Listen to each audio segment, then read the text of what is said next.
How are we going, guys? So it's time for another tip for January to win at fat loss in 2019. So today we're going to look at keeping things simple. All right.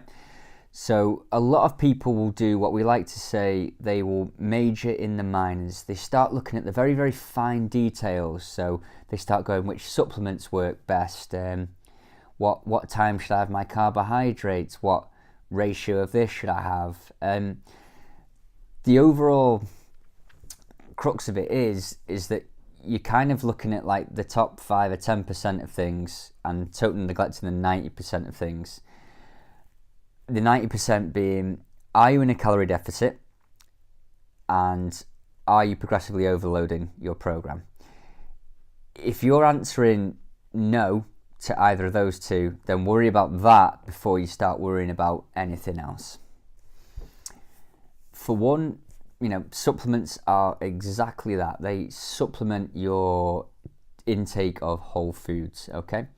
So don't start getting into fancy fat burners or supplements for fat loss if you're not in a calorie deficit, because ultimately that is how you lose body fat and body weight, okay? No fancy fat burner is going to get you past eating too many calories. Again, with your programs, people start going on the internet and start getting all these crazy splits. That it's like, just do the compound lifts really, really well, great form, progressively overload each week, and you won't be going too far wrong. You're hitting every muscle group you can probably imagine with most of these movements, and you're doing so in a non-complicated way, which really does help long term.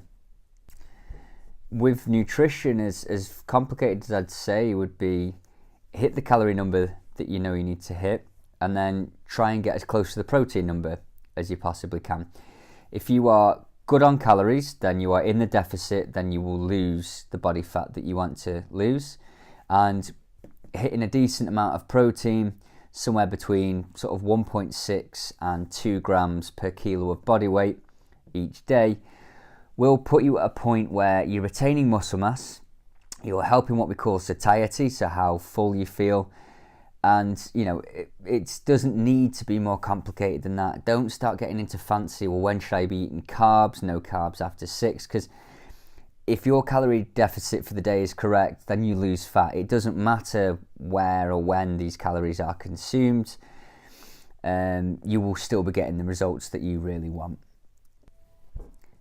So the take home here, guys, is keep things simple. Don't make things stupidly complex and too difficult to keep up to, because again, people are so guilty of not doing the basics right and worrying too much about these sort of top 1-2% sort of things that they ultimately don't get any results because they've missed such a large part of the puzzle. So keep it simple and keep winning at fat loss. If there's anything that you need, guys, any questions that you might have or comments that you might want to make, then either drop them below, message me, and I'll be happy to help. Have a great day, guys, and I will see you tomorrow.